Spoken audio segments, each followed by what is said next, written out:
Homeopathy marriage gain peculiar disease solved by homeopathy. Homeopathy marriage gain peculiar disease solved by homeopathy. Hello friend, আমাদের YouTube channel homeopathy knowledge জেনারে আপনাদের সকলকে স্বাগত জানাই। আপনারা জানেন আমাদের চ্যানেলে বিভিন্ন ধরনের হোমিওপ্যাথি রিলেটেড বিভিন্ন বিষয় নিয়ে আমরা আলোচনা করে থাকি। এক এক দিন আমরা এক একটি বিষয় নিয়ে কথা বলি। আর আমাদের আলোচনার মূল বিষয়বস্তু হচ্ছে যারা গ্রাম বাংলায় থাকেন বা যারা চিকিৎসকের আওতায় যেতে পারছেন না বা যারা শহরে থাকলেও খুব কর্মব্যস্ততার জন্য তারা কিন্তু কোনো চিকিৎসকের আওতাতে না যাওয়ার জন্য নিজেরা বিভিন্ন জায়গা থেকে মেডিসিন কালেকশন করে থাকেন। যেমন ধরুন কোনো দেখবেন বই থেকে, কোনো ইউটিউব থেকে বা অন্যান্য কোনো জায়গা থেকে ঔষধ কালেকশন করে নিজেরা ব্যবহার করেন। কিন্তু এই ক্ষেত্রে একটা বড় সমস্যা হয় কি, যখন ঔষধ সিলেকশন করতে যান বড় বড় লেকচারে বা মেডিকাতে বিভিন্ন জায়গাতেই দেখেন এত মেডিসিনের কথা বলা থাকে যেগুলোর মধ্যে কোন মেডিসিনটা তার ক্ষেত্রে পারফেক্ট হবে সেটা কিন্তু ওনারা সহজে নির্বাচন করতে পারেন না। আর যার জন্য কিন্তু এই মেডিসিন সিলেকশনের একটা প্রবলেম হয়। যেই মেডিসিনটাই দেখেন না কেন সেটাই মনে হয় যেন অ্যাপ্রোপ্রিয়েট হবে, এটাই যেন তার জন্য ঠিক হবে, যেটাই দেখছেন সেটাই এটা মনে হচ্ছে, যার ফলে ওষুধটা কোনটা সেটা নির্বাচন করতে সমস্যা হচ্ছে। আর আমরা সেই জন্য এই চ্যানেলে ঔষধগুলোকে একদম সিঙ্গেল মেডিসিনে এবং সিঙ্গেল ক্যারেক্টারের উপরে আলোচনা করি, যাতে আপনার যে সমস্যা আপনি সেই ভিডিওটাই দেখবেন এবং আপনি সেই মেডিসিনটাই সিলেকশন করবেন। আশা করি তাতে অনেকটাই উপকার পাবেন এবং বিগত দিনে পেয়েছেন। আমরা যে আলোচনা করি এর মধ্যে প্রথমেই আমরা বলে রাখি কিন্তু যে আপনারা আপনাদের ফ্যামিলি ফিজিশিয়ানের সঙ্গে অবশ্যই একবার মেডিসিনটা ব্যবহারের পূর্বে আলোচনা করে নেবেন। তাছাড়াও এই ঔষধটা কিন্তু ভিডিও দেখে সমস্ত কিছু রোগ সম্পূর্ণভাবে নিরাময় করা সম্ভব নয়, কিন্তু আপনাদেরকে বললাম এই যে মানুষগুলো আছে তাদের জন্যই আমাদের এই আলোচনা, এবং এটা খুব সহজভাবে সাধারণ ভাষায় আমরা করে থাকি, যার জন্য আপনাদের কোনো বুঝতে প্রবলেম না হয়। আজকে সেরকমই একটি খুব প্রাসঙ্গিক বিষয় নিয়ে কথা বলবো, এবং এই বিষয়টি নিয়ে আলোচনা করার জন্য আমরা বহু ফোন পেয়েছি এবং বহু মতামত পেয়েছি, যার জেরে আজকে আমরা আলোচনাটা করছি। আজকে আমাদের আলোচনার বিষয়বস্তু হচ্ছে যে অত্যাধিক গরমের মধ্যেও কিন্তু কাঁচা জল ঝরছে নাক দিয়ে, সর্দি হচ্ছে এবং সেটা বেশ কষ্টকর হচ্ছে। অনেক রোগী আছে দেখবেন, বেশিরভাগ সময় মানুষের ঠান্ডা লাগে, সর্দি লাগে কখন, যখন ঠান্ডা হয়, অর্থাৎ শীতকালে, বর্ষাকালে আপনি ভিজে গেছেন বা শীতে অত্যাধিক ঠান্ডাতে, বা অনেক সময় দেখা যায় কোনো কারণে ঠান্ডা লেগেই মানুষের সর্দি হয়, এটা হচ্ছে স্বাভাবিক। কিন্তু এই অত্যাধিক গরম যেখানে আপনার টেম্পারেচার হচ্ছে প্রায় 40 আপ, এখন দেখা যাচ্ছে কোনো জায়গায় 42-44 পর্যন্ত আছে। তো এই এত অত্যাধিক গরমের মধ্যেও মানুষের একটু ভালো করে স্নান না করলেও নয় বা আপনার একটু ঠান্ডা জল না খেলেও নয়, তারপরেই দেখা যাচ্ছে কিন্তু এই কাঁচা জলের মতো সর্দি নাক দিয়ে ঝরছে। এবং এই যে কাঁচা জলের মতো সর্দি নাক দিয়ে ঝরছে এবং এটা বেশ অস্বস্তিকর, অনেক হয়তো বেশ কষ্টকর হচ্ছে বলে অনেক ধরনের অ্যান্টি অ্যালার্জিক ট্যাবলেট কিনে খেয়ে নিচ্ছেন সঙ্গে সঙ্গে, কিন্তু তাতে কোনো সুরাহা হচ্ছে না। উনি হয়তো ভাবছেন যে আমি অ্যান্টি অ্যালার্জিক ট্যাবলেটটা খেয়ে নিলে জাস্ট আমার রিলিফ হয়ে গেল, ভালো হয়ে গেলাম, তা কিন্তু নয়। 24 ঘন্টা হয়তো একটু আরাম রইলেন, তারপরে দেখা যাচ্ছে আবার কিন্তু সেই একই সমস্যা শুরু হয়ে যাচ্ছে, কাঁচা জল নাক দিয়ে ঝরছে। তার সঙ্গে দেখা যাচ্ছে কারো মাথা যন্ত্রণা হচ্ছে, মাথা ব্যথা হচ্ছে, বা এবং বুক ব্যথা বা বুকের যন্ত্রণা হচ্ছে।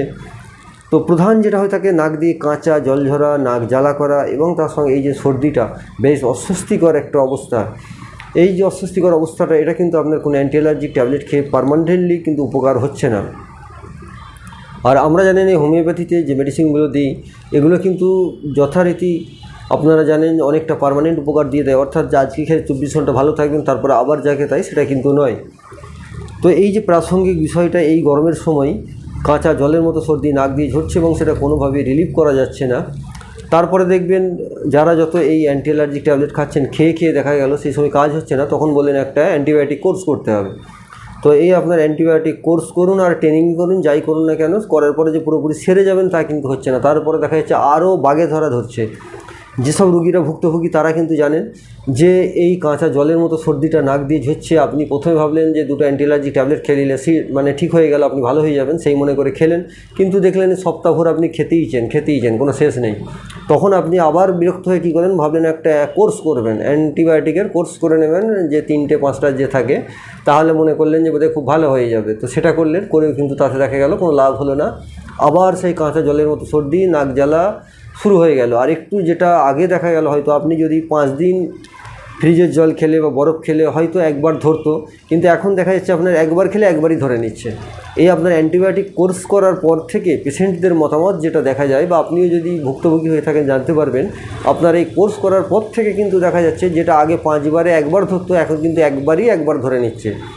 আপনি একবার সঙ্গে সঙ্গে এসির মধ্যে ঢুকলেন, তারপরেই দেখলেন আপনার নাকটা দিয়ে জল ঝরতে শুরু হয়ে গেল, অত্যাধিক গরম থেকে যা বেরিয়ে এলেন, তারপরেই দেখলেন আপনার কষ্ট শুরু। বা আপনি অত্যাধিক গরমের মধ্যে একটা আইসক্রিম খেয়ে ফেললেন, বা একটু ঠান্ডা দই খেয়ে ফেললেন, বা একটা কোল্ড ড্রিঙ্কস খেয়ে ফেললেন, তখনই দেখলেন আপনার এই খেলা শুরু হয়ে গেল।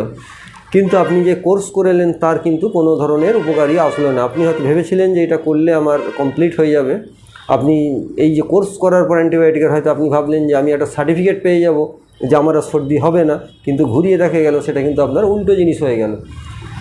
তো যাই হোক, আজকে আমাদের কাছে যারা এই আলোচনার মাধ্যমে এই হোমিওপ্যাথি কী ওষুধ খাবেন জানতে চাইছেন, তাদেরকে বলবো আপনারা যে কোনো ধরনের অ্যান্টি অ্যালার্জিক ট্যাবলেট বা অ্যান্টিবায়োটিকটা যারা খেয়ে ভুক্তভোগী কাজ হচ্ছে না, তো এবার তাহলে সেটা বন্ধ করুন, আর খাওয়ার প্রয়োজন নেই। যখন আপনি নিজে থেকে খেয়েছেন, মনে করছেন হবেন কিন্তু হননি, ঘুরিয়ে আরও আপনার সেটা একটা হ্যাবিটে দাঁড়িয়ে যাচ্ছে, তাহলে এবার ওটাকে বন্ধ করে দিন। আর হোমিওপ্যাথি যেসব মেডিসিন আছে আপনারা ডাক্তারবাবুর সঙ্গে আলোচনা করে খান। আর আমরা আপনাদেরকে যেটা সাজেস্ট করবো আজকে এই মেডিসিনটি খাওয়ার জন্য, সেটা হচ্ছে আর্সেনিক 30 এবং স্পঞ্জিয়া 30। আপনার খাওয়ার নিয়ম হচ্ছে, প্রথমে একটা গ্লোবিউলস নেবেন হাফ আউন্স জায়গার মধ্যে। এই গ্লোবিউলসের মধ্যে 40 নম্বরে একটা গ্লোবিউলস নিলেন একটা জায়গায়। তো সেই হাফ আউন্সের মধ্যে এই যে গ্লোবিউলসটা নিলেন, তো সেখানে আপনি কি করবেন, 3 ফোঁটা আর্সেনিক অ্যালবাম 30 দেবেন, আর 3 ফোঁটা স্পঞ্জিয়া 30 দেবেন। দুটো ওষুধ 3-6 ফোঁটা দিয়ে দিলেন ওই ছোট্ট একটি শিশির মধ্যে যে গ্লোবিউলসটা রাখা রয়েছে, যেটা এক কথায় বলা যায় যে আমাদের 2.5 ml বা 5 ml যে জায়গা ছোট, ওই 2.5 ml বা 5 ml কাঁচের শিশির মধ্যে যে গ্লোবিউলসটা রয়েছে ওর উপরে আপনি 3 ফোঁটা আর্সেনিক অ্যালবাম 30 এবং 3 ফোঁটা স্পঞ্জিয়া 30 দিয়ে দিলেন। দেওয়ার পরে ভালো করে ওটা নাড়িয়ে ছাকিয়ে নিলেন। নিয়ে আপনি এই দানাটা 2টো করে কিংবা 3টে করে দানা দিনে 4 বার করে অন্তত 3 দিন কি 4 দিন খান। দেখবেন আপনার যে কষ্টটা হচ্ছিল সেটা কিন্তু অনেকটাই রিলিফ হয়ে যাবে। আপনার এই যে কাঁচা জলের মতো সর্দি ঝরছে, এটা কিন্তু দেখবেন অনেকটা আরাম পাবেন। তবে কিন্তু আপনাদের একটা কথা বলে রাখি, এই যে ওষুধটা বললাম এটা কিন্তু আপনার সারা সিজনের জন্য নয়। আজকের আলোচনাটা আপনাদের প্রথমেই বলেছি, এটাই অত্যাধিক গরম, যেখানে আপনার 40 আপ টেম্পারেচার আছে, অর্থাৎ 40 থেকে 44-45 পর্যন্ত টেম্পারেচার কোথাও কোথাও দেখা যাচ্ছে। এই টেম্পারেচারের জন্যই কিন্তু আজকে মেডিসিনটা অ্যাপ্রোপ্রিয়েট এবং এই সিজনের জন্য অ্যাপ্রোপ্রিয়েট। এটা কিন্তু আপনি ভিডিওটা যদি শীতকালে দেখেন বা বর্ষাকালে দেখেন, তখন কিন্তু এই মেডিসিনটা আপনার ক্ষেত্রে অ্যাপ্রোপ্রিয়েট হবে না।